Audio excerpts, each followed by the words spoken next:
Siz gidin. Ben mekan bitir geldim. Tamam.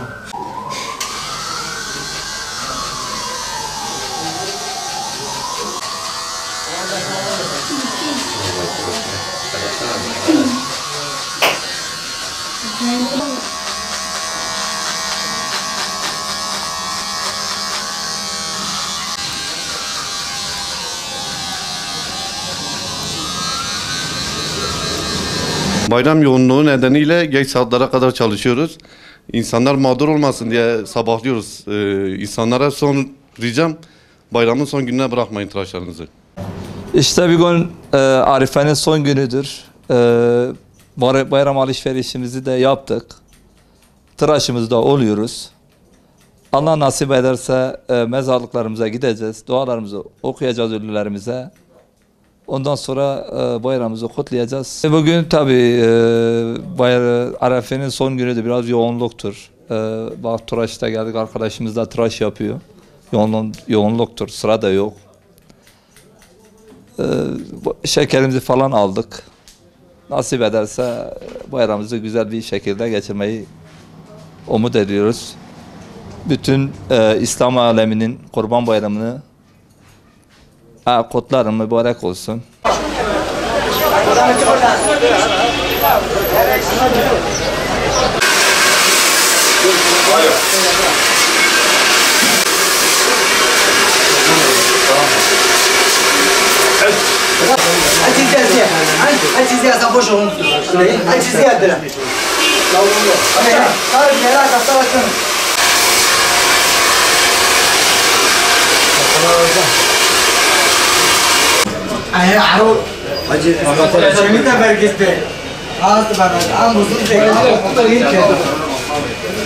İşte görüyorsunuz bayram telaşıdır. Biz de elimizden geldikçe halkımıza yardımcı oluyoruz.